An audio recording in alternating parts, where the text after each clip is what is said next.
Our Debt to Jailhouse Lawyers, Good News for Criminals, June 11, 2019 by Anna von Reitz. This week I was approached to run for President of the United States. I had to explain that that was impossible and that the only office I could aspire to would be President of the United States of America, and that is an office I am too old and crotchety to do justice to. So then I was asked if I knew people who are still federal citizens who could take up the torch and act as third-party candidates, maybe scissor-kick the old two-party system where it hurts. I scratched my head. I smiled. I know some men who could do that and do a fine job, though they would not be likely to win because they are all felons. Every single one of them have run afoul of the statutory law and have educated themselves as lawyers while in prison. They are all fine men, all skilled lawyers as a result of their own miseries, and they are helping people all across this country, jailhouse lawyers, one and all. We all owe a great debt to them. They have done and continue to do service in the cause of actual justice, a job that the conventional attorneys have largely forgotten or willingly abandoned, if they ever held justice as a goal to begin with. So many men and women have been unjustly jailed in this country that it is almost unavoidable and nearly a badge of honor to have a criminal record for infractions like resisting arrest and tax issues and refusal of licenses. A little later in the day I got an email from a young jailhouse lawyer who is exceptionally gifted, and with it, good news for other living people who have been jailed and prosecuted by these foreign courts. To protect his identity and forego the likelihood that he will draw even more flack from his jailers than he is currently suffering, I will wait until he is released to properly credit him, but be aware that this is the result of one man working tirelessly from a jail cell. This is what he discovered and what he shared with me and what he wants me to share with others. Title 18 U.S.C. is a codification of authority granted under to Article 4 Section 3 Clause 2 of the Constitution of the United States for lands purchased, which means Guam, Mariana Islands, and Virgin Islands, as identified in Title 18 U.S.C. Part 1 Chapter 1, Section 23, Courts of the United States defined. These specialized district courts are established under Title 28 U.S.C. Part 1 Chapter 5, Sections 81 to 131, and only have authority to handle civil matters pursuant to Title 28 U.S.C. Part 4, Chapter 85, Sections 130 to 169. The referenced sections provide a list of administrative duties. Read that these courts have no ability to try criminal matters at all, so put it all together and turn it all around, do the hokey pokey, and what do you get?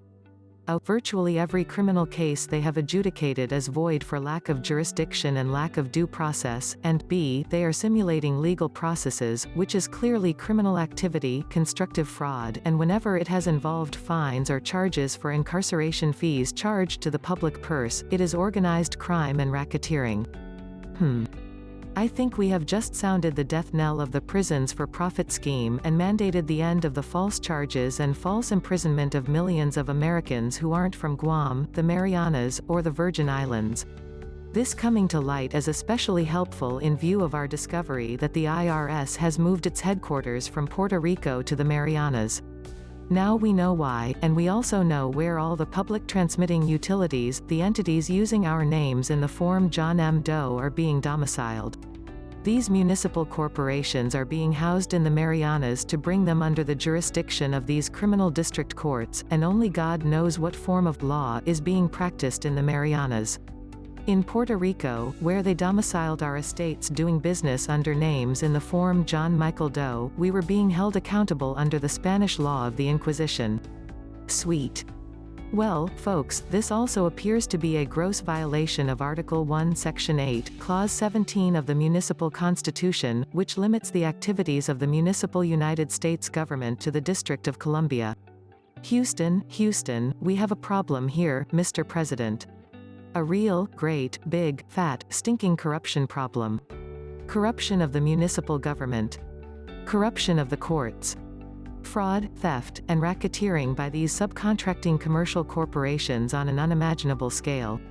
Here is the scheme in black and white to impersonate the American employers, steal their identities, and move the resulting fictional doppelgangers offshore, so as to manipulate and subject them under foreign territorial laws and enable the territorial courts of Guam, the Marianas, and the Virgin Islands to claim jurisdiction over people and property assets to which they have less than no justifiable claim.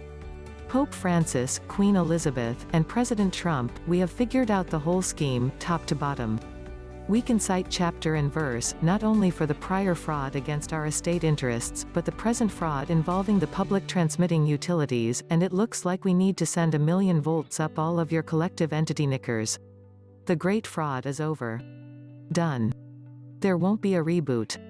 Your continued unwillingness to face facts and deal with us all in an honest fashion, the continued efforts to install foreign states of states on our shores, the continued use of substitute persons and attempt to conscript and subject us under whatever local law is adopted in the Marianas is all emblematic of continued bad faith. I recently told my readers that stigmatics are bleeding and to expect more idiocy on a half shell, and here we are.